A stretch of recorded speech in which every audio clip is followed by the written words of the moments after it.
বন্যা পরিস্থিতির উন্নতির পর নোয়াখালী, কুমিল্লা ও চাঁদপুরে ফুটে উঠছে ক্ষয়ক্ষতির চিত্র। তবে এখনও অপরিবর্তিত লক্ষ্মীপুরের বন্যা পরিস্থিতি।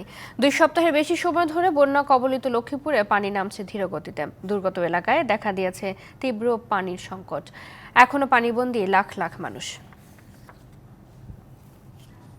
2 সপ্তাহের বন্যায় লক্ষ্মীপুরে এখনো 5 লাখ মানুষ পানিবন্দী অবস্থায় মানবেতর জীবনযাপন করছে। বানের জলে ভেসে গেছে মাঠের ফসল, গৃহপালিত পশু পাখি, পুকুরের মাছ। বন্যা দীর্ঘায়িত হওয়ায় বিশুদ্ধ পানি ও খাবারের সংকট তীব্র হচ্ছে।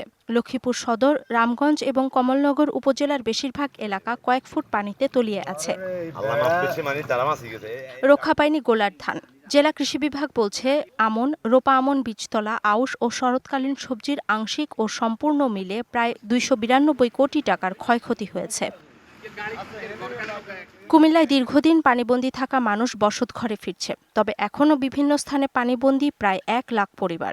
এবারের বন্যার শুরুতে গোমতী নদীর বাঁধ ভাঙায় প্লাবিত বুড়িচং ও ব্রাহ্মণপাড়া উপজেলা সহ জেলার মনোহরগঞ্জ, নাঙ্গলকোট, লাকসাম, 14 গ্রাম উপজেলায় বেশি ক্ষয়ক্ষতি হয়েছে।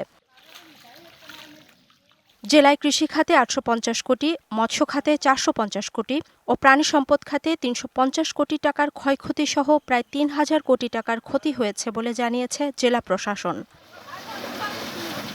চাঁদপুরের হাজীগঞ্জ ও ফরিদগঞ্জ উপজেলায় পানি কমে গেলেও শাহরাস্তি উপজেলায় এখনও দুর্ভোগে অন্তত 50,000 মানুষ। নিষ্কাশনে অব্যবস্থাপনার কারণে পানি নামছে ধীর গতিতে। দূষিত পানি ব্যবহার করায় দেখা দিয়েছে পানিবাহিত নানা রোগ। নষ্ট হয়েছে মাঠের ফসল, সড়কে খানাখন্দ তৈরি হওয়ায় ব্যাহত হচ্ছে যোগাযোগ। নোয়াখালীতে ধীরগতি পানি নামায় বন্যা পরিস্থিতি উন্নতির দিকে।